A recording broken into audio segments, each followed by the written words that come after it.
All right, looks like we are live again. Hello, everyone. Welcome, Honey Bun. I see you. Thank you for being here so consistently. Today we are editing. So a while back, I decided to go ahead and write all of the remaining chapter beats. So I did that for all 27 chapters plus the epilogue and the prologue, obviously. But I had already edited 9 chapters, and so I'm starting with chapter 10, and we'll see how many I can get through. Chapter 10 is a beast. It's 3,500 words, so I'm not anticipating getting through too many tonight. I think if we're lucky, I'll get through 3 chapters. If we're lucky. We'll see how that goes. Assuming I can get 3 chapters a day, not counting Sundays and this Thursday and Friday, which I'll be taking off. But if I can do that, then I'll be done well before the end of the month, which will be nice. If I can do 3 on average. Here's hoping I could maybe get more than that, but we'll just have to see. So I'm going to be editing this live. This is straight up the results from the generation that we had already done.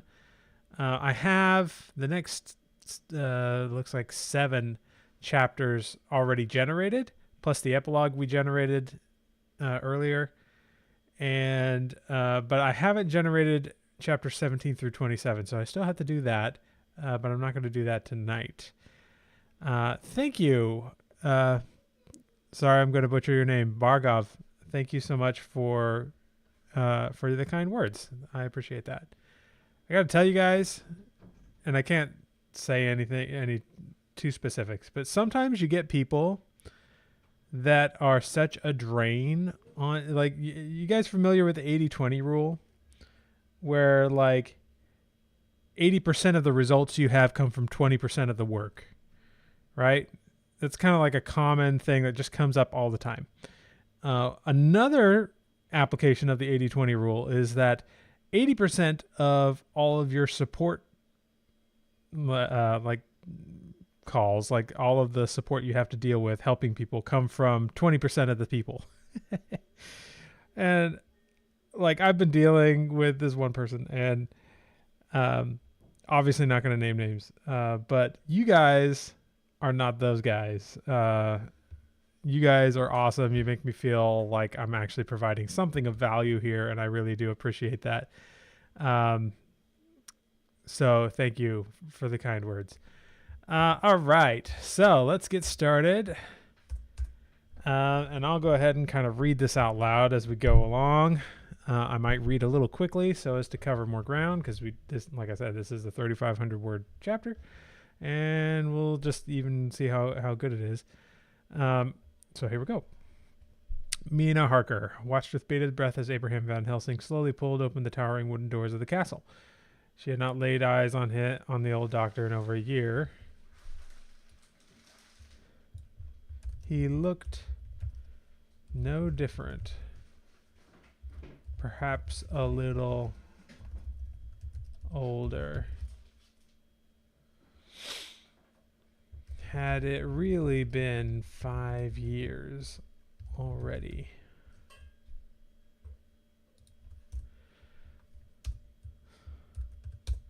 Though she had exchanged a few terse telegrams, no, she has not exchanged anything.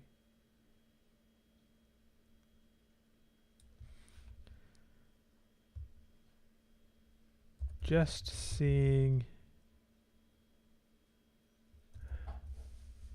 And all the unanswered letters and telegrams. She and others had feared the worst. Yet here he was, looking hale and hearty as he peered out at them from the shadowy entrance. Mina felt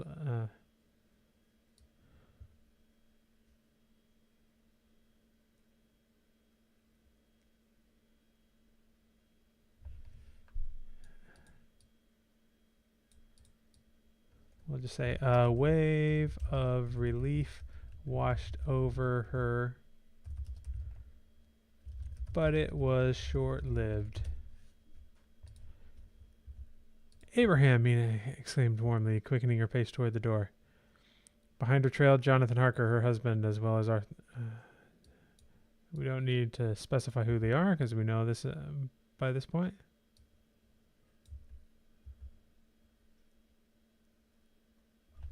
As well as Arthur and Sherlock.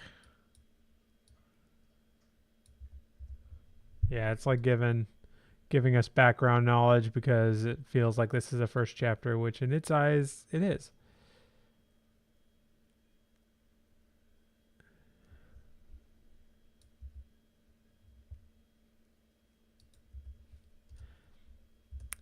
Van Helsing looked them over with an inscrutable expression, his icy blue eyes lingering on each of their faces in turn. Mina was struck by how weary he appeared. The lines in his face seemed deeper set and the fire in his gaze dimmer than when she had known him before. Yet he stood tall and straight-backed, projecting an air of grim determined.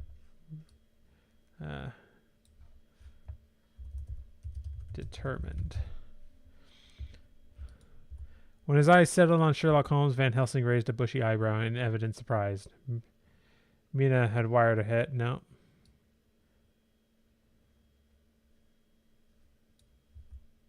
Even the great Van Helsing could be caught unawares, it seemed. We'll say he must recognize the detective. After surveying them a moment longer, Van Helsing turned abruptly and retreated into the shadowy interior of the castle without a word. Mina hurried after him. I'm going to move this line. Abraham, wait. Mina hurried after him, perplexed by his odd reaction. Just say perplexed. Why are you turning away? Yeah, we don't need to ask the question. We just say, we've come all this way to find you. When he did not respond, she quickened her pace down the long stone corridor. Her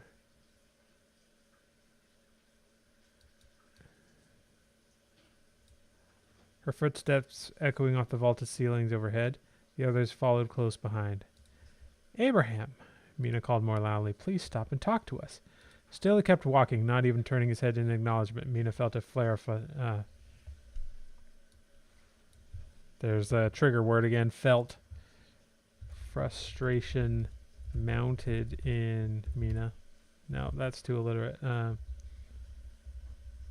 Frustration rose in Mina. They had wasted precious time in coming here, time the vampire brides were likely using to further their schemes. Now Van Helsing refused. Now Abraham refused to even speak with them. Mina broke into a run and caught up with the doctor, grabbing him firmly by the arm. He halted and met her gaze, his expression unreadable.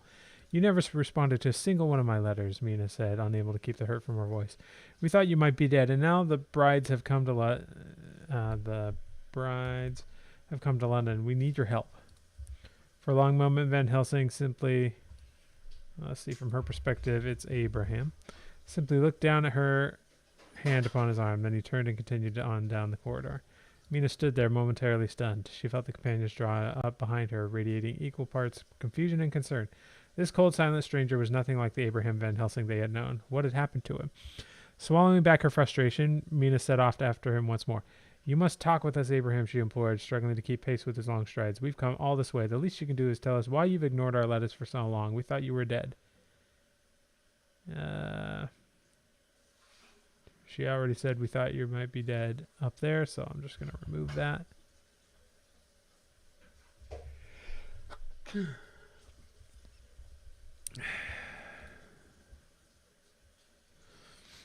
Epibox, you're asking if 10K words a day will go up on Kindle at some point. Not for a while, if at all. And the reason for that is mostly because I'm still updating it. Like, you know, AI changes so fast. If I put it on Kindle, you'd have to buy it multiple times because Amazon would ask me to create a new edition every time. They don't just, like, I can't just upload it. Well, I can upload an updated version, but only the new people who are just buying it would get it. The old people who already bought it would not get an updated version unless I created a second edition and you bought that as well. So that's one of the reasons why I'm doing that. Anyway, Van Helsing did not so much as glance at her. Her face might have been chiseled from stone. Mina searched her mind for what she could say to get through to him. She knew his knowledge and expertise were the only hopes of stopping the brides. We don't need the she knew. We can just leave it at his knowledge and expertise were their only hopes of stopping the brides before their schemes came to fruition. She would not let him turn away without an explanation. Drawing herself up, Mina moved in front of Van Helsing and fixed him with a piercing stare. Over a year. We were worried sick. Everything we wrote to you about the vampire brides and the dangers. Yeah, we can just leave it at we were worried sick. Mina paused, modulating the frustration in her voice with effort. Have I considered Patreon? Essentially, my membership is Patreon. I would rather provide something of value. Like, I mean, I know people do things on Patreon, but honestly, I don't think it's the ideal platform for the kind of things that I want to do. So I go full membership. But if you want to think of it as a Patreon, you could think of it as a Patreon.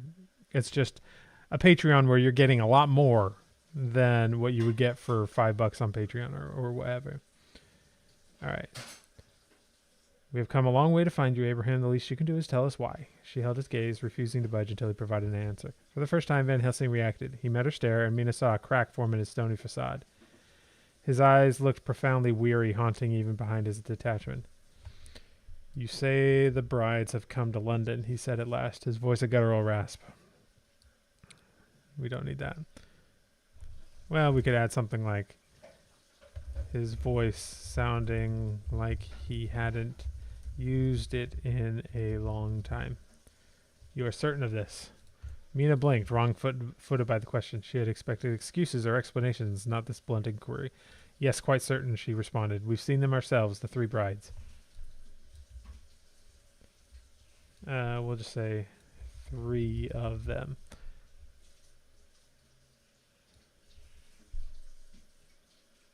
They mean to enact. Let's say they have some dark plan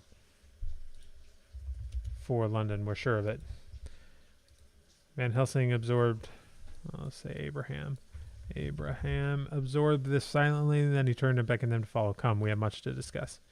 Mina hesitated only a moment before falling in behind him. She exchanged a look with Jonathan and the others, seeing her own uncertainty reflected in their eyes. Nevertheless, they had come too far to turn back without answers. Together, the group followed Van Helsing through a maze of corridors and chambers, delving deep into the bowels of the castle. Mina eyed their surroundings. Well, I wouldn't say it was a maze of corridors. Followed Van Helsing past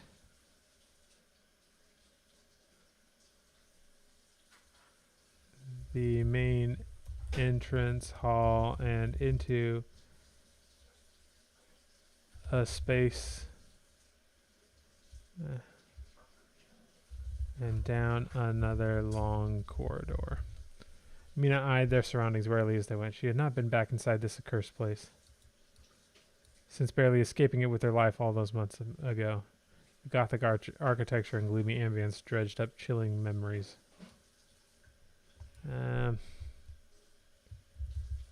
Did not sit well even now.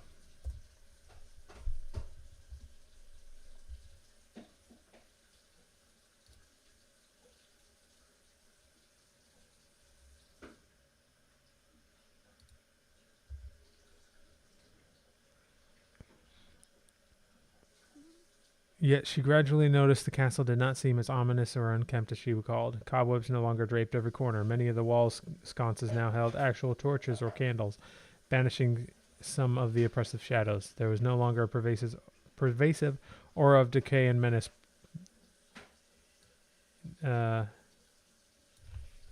in the stones. Clearly, Van Helsing had been restoring and maintaining the castle in the time he had spent here alone. The place felt almost livable. Strange as it seemed, the doctor had made this dark stronghold of vampires his home. Eventually, Abraham led them to an oak door banded with black iron. He produced an intricate key and unlocked it, ushering them into what appeared to be his private study.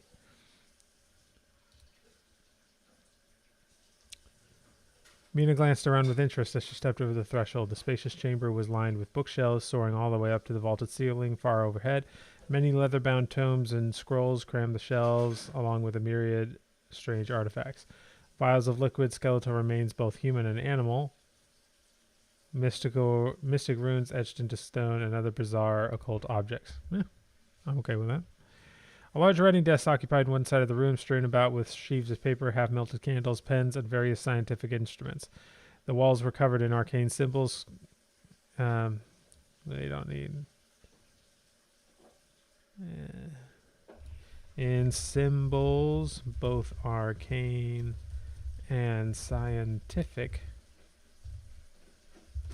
scrawled in chalk, connecting lines and arrows leading from one to the next, as if mapping out some elaborate puzzle only the doctor could discern. Mina raised an eyebrow at the haphazard state of it all.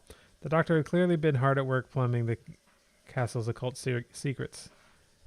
We'll say, instead of the castles, we'll say Dracula's. Though his methods seemed chaotic to say the least. Knowing Van Helsing, however, there was surely an underlying meticulous logic beneath the seeming madness. Sherlock Holmes let out an appreciative whistle as he glanced around the room. "Remarkable collection you have here, Dr. Van Helsing," the detective remarked. "I should very much like to peruse some of these fascinating tomes when time permits." Van Helsing turned toward Holmes, his eyes narrowing. "And you are the detective Sherlock Holmes?" "Yes, I know of you, though we have never met." Holmes blinked in surprise. "You know of me? I don't recall us ever crossing paths."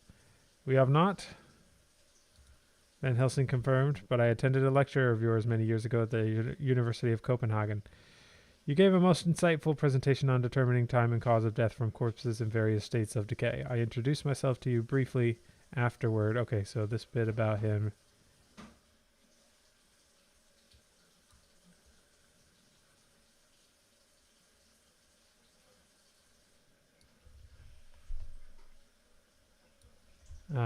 "Yes, I know you, though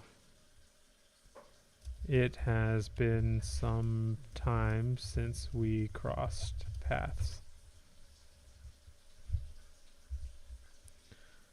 You gave a most insightful presentation. I introduced myself to you briefly afterward, though I'm not surprised you don't remember.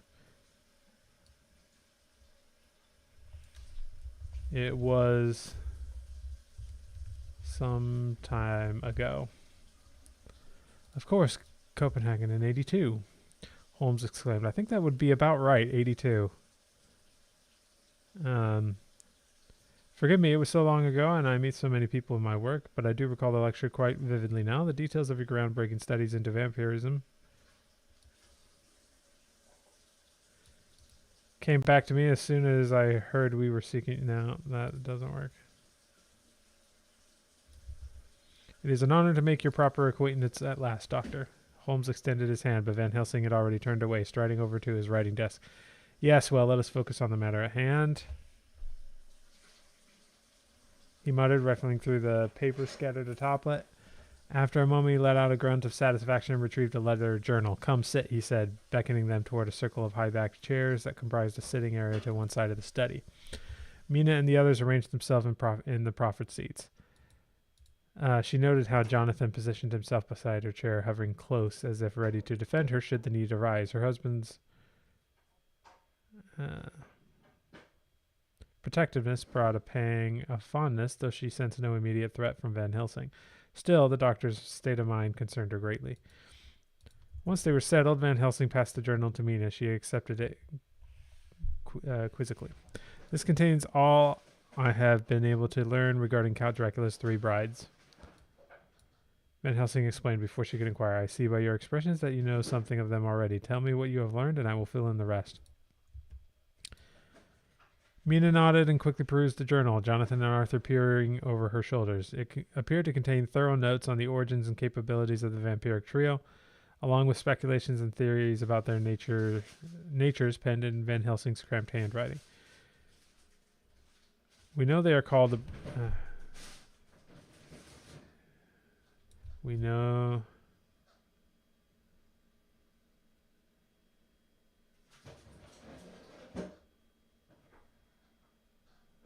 they were consorts of Dracula,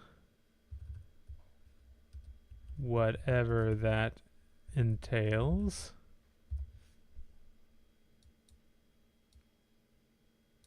Mina shivered at the thought.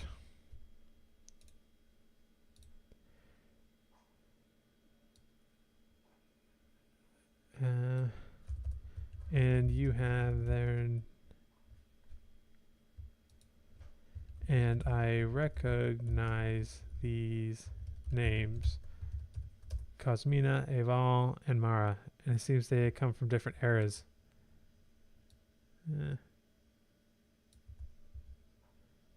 Van Helsing gave a grunt of affirmation. Just so. Cosmina is the most cunning and dangerous of them in my estimation. She is only a century or so younger than Dracula himself.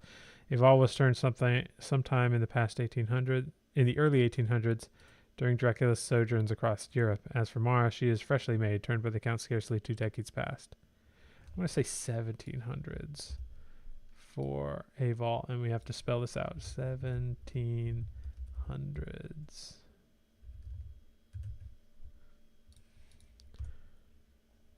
Mina's brow furrowed as she continued scanning the journal. It says here they have rarely visited this castle since Dracula's death, and no confirmed sightings anywhere for the past year. Yes, Van Helsing said. By all accounts, the brides departed Transylvania soon after the Count's demise. Where they have been lurking since, I cannot say, but now it seems they have crossed your path in London. I'll just say, until now, it seems. A little more succinct. Mina nodded. The bride's motives remained unclear, but one thing was certain: whatever dark acts they intended on London, it spelled danger for everyone. We'll just get rid of that and say Mina nodded and closed the journal. Or Mina nodded, closed the journal, comma, and met Van Helsing's gaze intently. We don't need the adverb. We must stop them, Abraham, before their plans come to fruition. I know you have been researching them and must have valuable insights. Will you return to London with us and help us prevent whatever evil, just whatever they intend?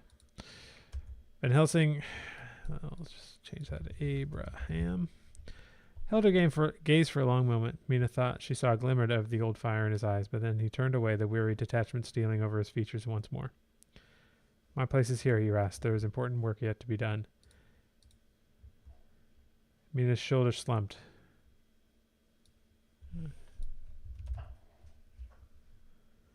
She should have known it would not be so easy to persuade him, given how he had ignored them for this long. What work could be more vital than stopping the brides from harming more innocent people, she employed. When Van Helsing did not immediately reply, Mina pressed on. We've come all this way, Abraham. You clearly have knowledge about the brides that could prove invaluable without...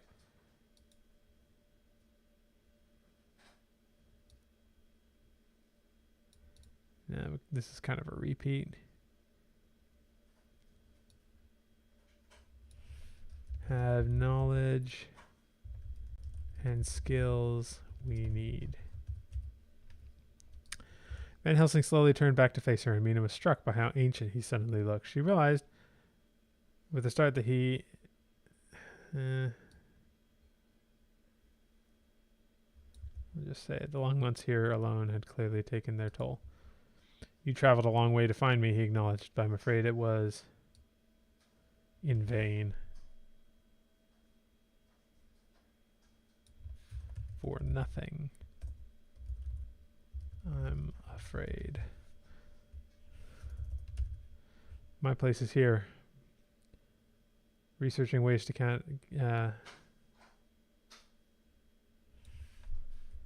researching a cure.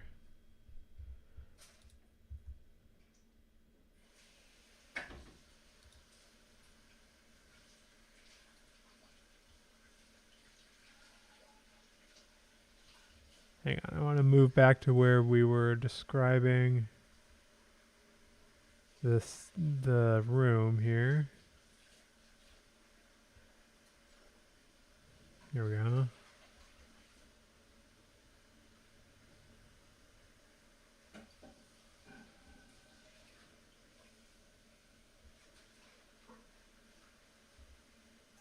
Yeah, I need to add a bit of description here now that I'm thinking about it. Only one wall was different, covered in an enormous sheet, as if to cover up what lay behind it.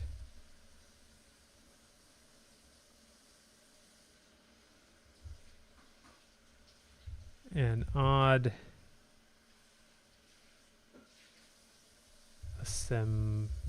assembly to the room. Okay, now we'll move back here.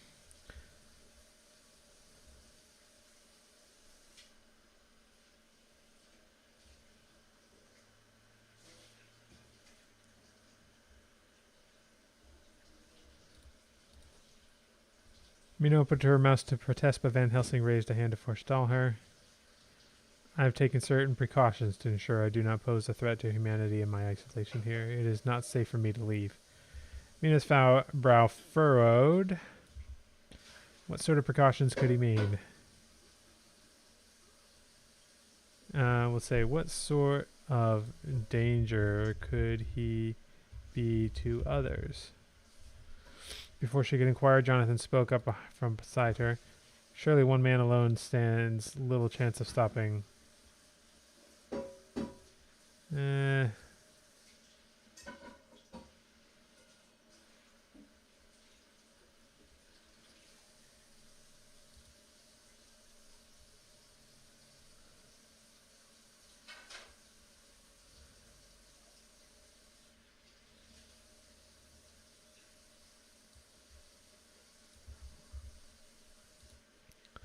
The way...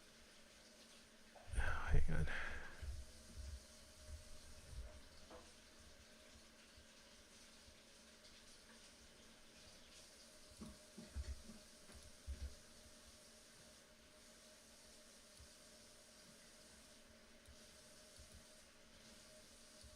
Yeah, I'll just cut this off.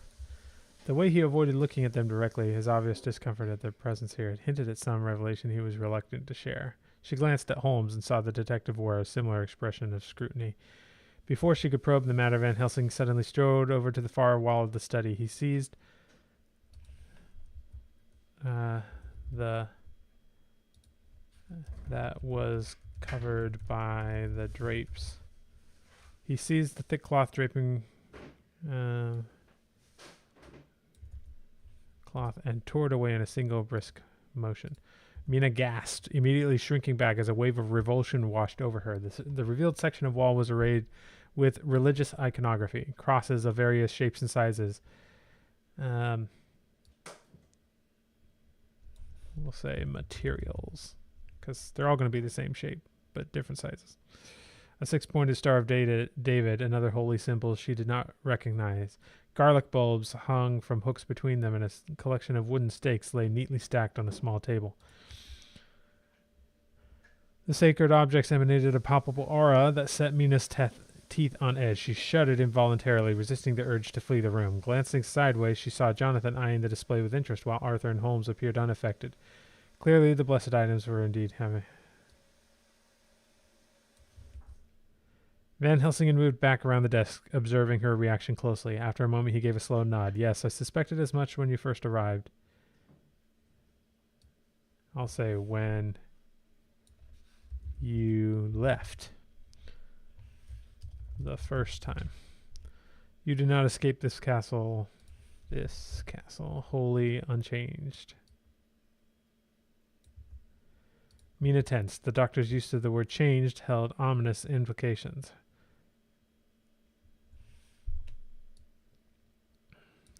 She didn't like the way Abraham used the word unchanged. Her companions were watching this exchange closely, and she saw a dawning. That we don't need that.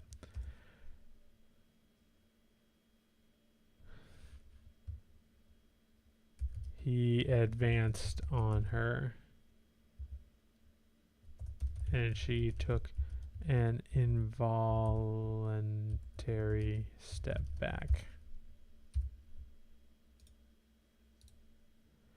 The taint affects us both now, Van Helsing went on, sinking wearily into his desk chair. Which is why I cannot leave this place. I would be too great a danger to your kind. To their kind. He gestured at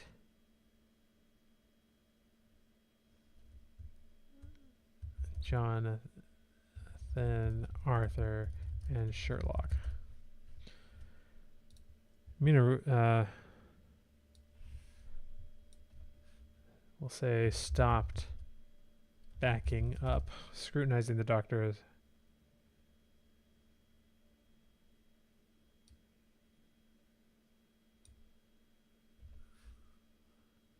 as if for the first time.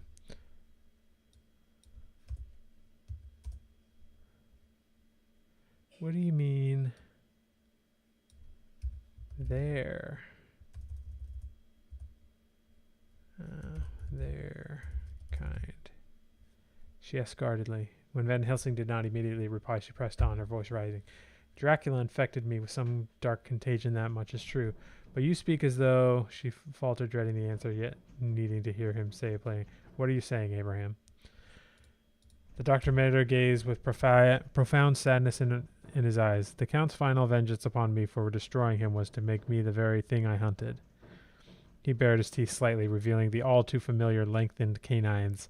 I have refrained from drinking blood and thus maintained some measure of control, but the cravings do not cease. I have become one of the undead. Mina took an involuntary step back as the horrible confirmation washed over her. Disbelieving murmurs rose from the others. This stoic, aged doctor they had known was now a vampire lurking alone in Dracula's old haunt. The notion was almost incomprehensible, yet the evidence clear. Don't think we need that. Mina's thoughts raced as she struggled to process this revelation. We'll just say Mina struggled to process this revelation. She recalled her...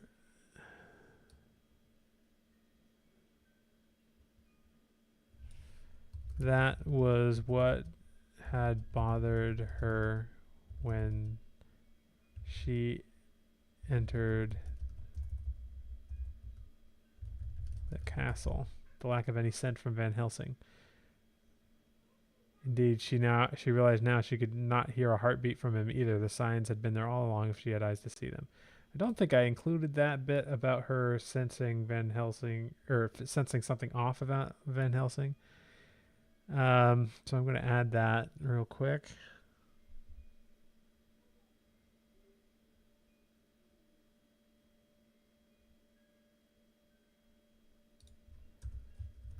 That wasn't the only thing. Something felt off about him. She couldn't quite put her finger on it. Okay, that should be enough. How is this possible? Arthur muttered in clear dismay. You show no signs of vampirism I can see, no youthful appearance or other traits we were led to expect. Van Helsing nodded wearily. Yes, it seems the immortal vigor of vampires requires sustenance to manifest. I have partaken of no blood since being turned. Thus I continue to age. He sighed heavily and rubbed a hand across his deeply lined brow.